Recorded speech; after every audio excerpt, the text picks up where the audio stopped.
నమస్తే, నా పేరు ప్రశాంతి. వై న్యూస్ కు స్వాగతం.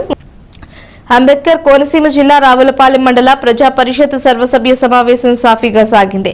మండల పరిషత్ అధ్యక్షురాలు కర్రి లక్ష్మి వెంకట నాగాదేవి అధ్యక్షత వహించిన ఈ సమావేశానికి కొత్తపేట ఎమ్మెల్యే బండారు సత్యానందరావు ముఖ్య అతిథిగా హాజరయ్యారు. ఈ సందర్భంగా ఎమ్మెల్యే మాట్లాడుతూ వేసవి దృష్ట్యా ఎండలు తీవ్రత ఎక్కువగా ఉన్న కారణంగా అధికారులందరూ అప్రమత్తంగా ఉండాలని సూచించారు.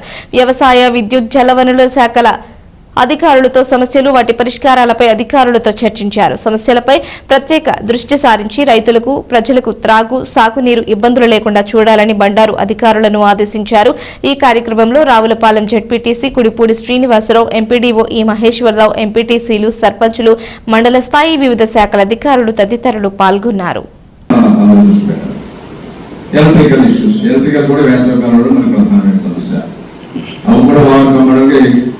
చాలా వరకు ఇంప్రూవ్మెంట్లో ఉన్నాం, కానీ ఎక్కడ ఏదైనా సమస్యలు ఉన్నా వాటి కూడా ఓవర్కమ్ కాన్సన్ట్రేషన్ పెట్టాలి. ఈ మెయిన్ అనేటప్పటికీ మనం 2 విషయాలు ప్రధానంగా దృష్టి సారించాలి. ఒకటి డ్రింకింగ్ వాటర్, రెండవది కరెంటు, రైతులు కార్యక్రమాలు. వీటి మీద దృష్టి సారించి ప్రతి ఒక్కరు కృషి చేయాలని అధికారుల ప్రత్యేక దృష్టి ఈ యొక్క కాలంలో, వేసవ కాలంలో వీటి మీద ప్రత్యేక దృష్టి డ్రింకింగ్ వాటర్ మీద దీన్ని చేయాలి. అదే పంచాయతీ సెక్రటరీస్ కూడా మోటివేట్ చేసుకుని రివ్యూ కూడా పెట్టాను. పంచాయతీ సెక్రటరీస్ కొత్తపేటలో రివ్యూ పెట్టాం, 57 పంచాయతీలు. అదంతా కూడా ఏంటంటే శానిటేషన్ మీద డ్రైవ్ చేయాలంటే ప్రతి ఒక్కరు. రేపు అక్కడ వాళ్ళందరితో కూడా మాట్లాడి వాళ్ళతో కూడా చెప్పడం జరుగుతుంది. గ్రామ సర్పంచులు, ఎంపీటీసీలు ప్రధాన బాధ్యత మీ గ్రామాన్ని మీ గ్రామంలో ఒక పద్ధతిగా తీసుకురావాలి.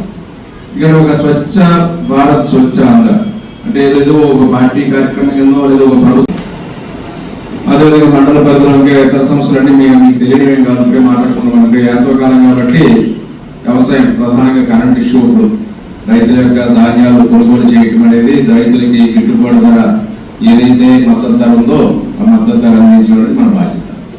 దాని ముందు ప్రశ్న ఈ వారం రోజులుగా కొన్ని ఇబ్బందులు ఉన్నాయి. ప్రభుత్వం కూడా గతంలో మిల్లర్లు కూడా మిల్లర్లు కొనే పరిస్థితి, ప్రభుత్వమే మొత్తం కొనుగోలు చేయాలంట. మిల్లర్లు 11-20 రకం వాళ్ళకి బిజినెస్ అవ్వదు, వాళ్ళకి ఎక్స్పోర్ట్స్ లేవు. అది మొత్తం 100% ఎప్పుడూ ప్రభుత్వం కొనలేదు. ఈసారి పరిస్థితి దానికి భిన్నంగా ఉంది. అయినా కానీ రైతులు ఆదుకోవాలి కాబట్టి కొనాలని చెప్తున్నాం. ఇప్పుడు కూడా ఇప్పుడు కాకినాడ కూడా వెళ్తున్నాం. మరి 3 గంటలకి అక్కడ 3కి 1 గంట టైం ఇచ్చారు. మన Nadendla Manohar civil supplies minister review ఉంది ఈ ధాన్యం కొనుగోలు మీద. దాని మీద కూడా ఇవ్వాలి అని చెప్తారు. ఎడిషనల్ అలాట్మెంట్ అడుగుతున్నాం, ఎడిషనల్ గా ఇవ్వాలి, అలాట్మెంట్ ఇవ్వమని అడుగుతున్నాం. వస్తుంది తప్పకుండా.